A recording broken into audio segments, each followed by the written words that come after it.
Let's talk about how to accept payments online and what to do when a client doesn't pay. If you've been following this channel for a while, you know I run a ton of different businesses and all of them accept payments in slightly different ways. We have an online course that we sell called Email 10K, where we teach people how to start a business. We have a lead generation and marketing agency called X27, where it's a done-for-you service where we help people book meetings with billion-dollar brands. We just do it for them. We also run a suite of Shopify apps where we help businesses do things like integrate live chat into their Shopify stores. All of these take payments in slightly different ways, and that's what I wanted to talk about in today's video.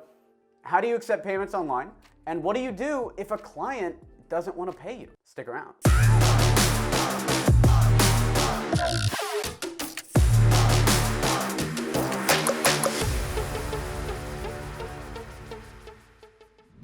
This video is brought to you by Email 10K.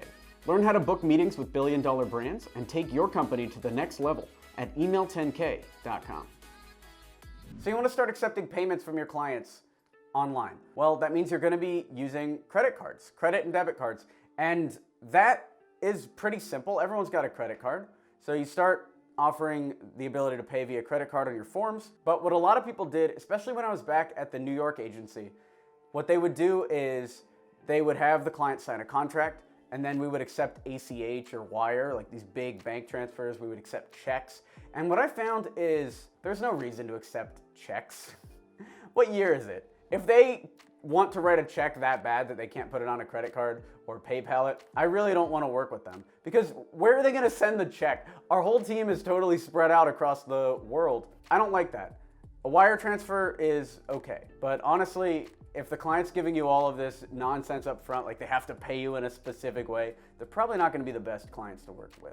The problem with credit cards and why people do wire transfers, especially for major deals, is you have to pay a fee with credit cards, and sometimes it's 3-4%. And if you start signing big deals, like we just signed a $48,000 deal, he paid the entire $48,000 up front on a credit card. We have to pay a fee on that, and that's a couple $1,000 fee. So some people won't like that, and it's better to do a wire transfer. I prefer a credit card because then our sales guys can close them on the phone and there's not all this back and forth. So you want to accept credit cards for your business, step one. If you want to actually get paid and you want to get paid consistently, you want to get paid on time, you want to have a credit card on file regardless of the fees you're going to have to pay. So what are some tools that I use to accept credit cards? Number one, easy, free, good one is PayPal. PayPal is the standard. Well, I'll talk about the real standard in a second. PayPal is the old standard for how to accept payments online. It's pretty easy to sign up for a PayPal business account. You can just go over to PayPal and sign up. It's free.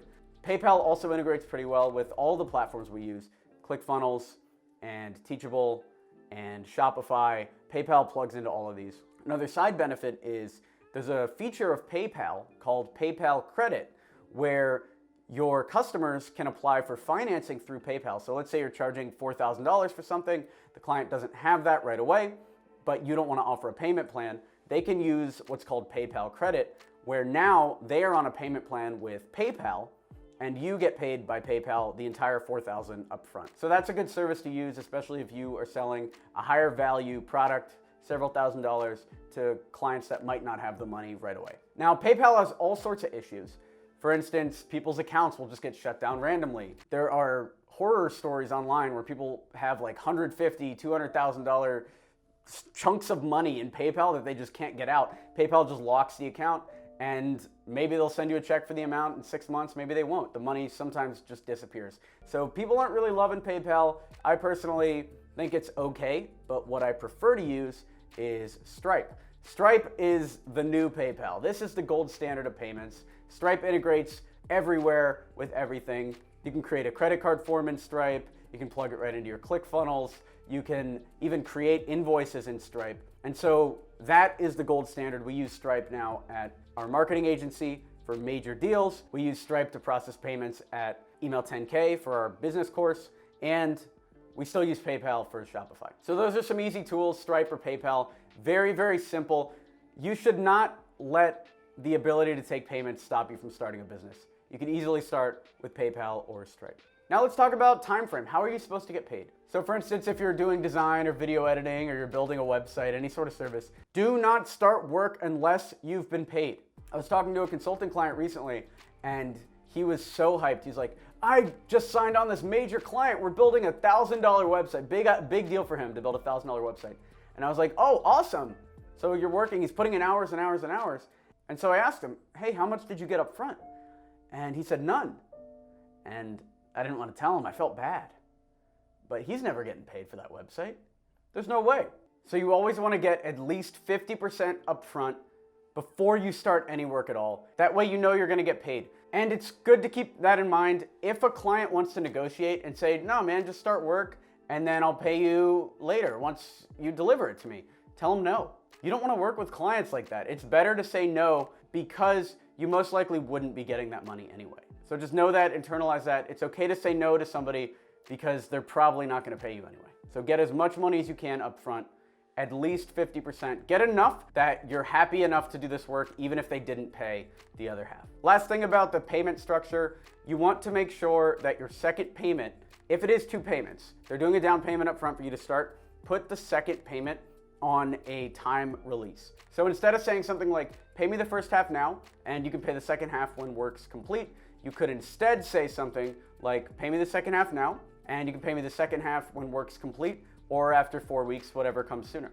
That way, if they drag their feet for 4 weeks, you still get the second piece of the payment. I can't tell you how many freelancers accept that first chunk, and then the second half is on delivery, and then the client will stretch projects out for years, even months, years, going back and forth, this change, that change, this change. Oh, I want the font to be bigger. Oh no, I actually want the font to be smaller, again and again and again. And if the freelancer had just said on delivery or after 4 weeks, they would at least be getting the second payment before they had to do all this stuff. Now, what do you do if you have an agreement for a client to pay and they don't pay? Like, let's say they do owe you 50% on this contract, you deliver it, and they don't pay you. Well, first you want to ask them about their situation. Like, try to figure out if there is a genuine problem. Is there some kind of thing that happened in their life? Maybe they got cancer all of a sudden and now they owe $200,000 in medical bills. Like, is there something crazy going on? If there is, it's okay to be a human. You can offer them a way out of the contract and you can negotiate whatever that looks like. Now, if they don't have a good excuse or you get the feeling that they're lying to you, then you can charge a late fee to make sure the payments are done on time, and you can more aggressively collect the money from them. Text them, call them, email them, make sure that they know that their payment is due, that the work is completed, and don't be afraid to threaten sending them to a collections agency if they won't pay you, as long as the contract is fulfilled. That's why I always recommend having a time clause and not just payment on delivery, because they might not actually owe you the second 50% if you read the contract that you signed, if the payment is due on delivery. You might not have delivered the product to them, or they have to approve something, and so that loophole allows them not to pay you. So don't get in this situation in the first place, is what I'm saying. Then what you want to do is stop work until the payment is done. Do not work for free. If somebody owes you money, do not keep doing work for them until they pay you. That's a very quick way to get them to pay you. You also want to remind them daily or as often as you can that they owe you money. Chase them down a little bit. Annoy them to the point that they block you on social media or in your email because you're talking to them all the time until they respond. This is only if they're ghosting you, then you can be a little more aggressive with it. And if you really need the money or the amount is big enough, you can hire a collections agency or hire a lawyer to go after them to get your money. That's totally fine. This video is brought to you by Email 10K. So you don't have a business idea, huh? Do you want to know what the best business to start is, regardless of market conditions? Check out the free presentation at email10k.com. We have over 200 students that are crushing it using this business strategy, even during this time. So check that out, email10k.com. Thanks for watching the video. Feel free to smash that like button for the YouTube algorithm. Leave a comment down below. What do you think of payments? Have you been given the runaround by your customers? Are they not paying you? What do you do in that situation? Was this video helpful? Subscribe for more content like this, and I'll talk to you soon. Thanks for watching. I'm Alex Berman.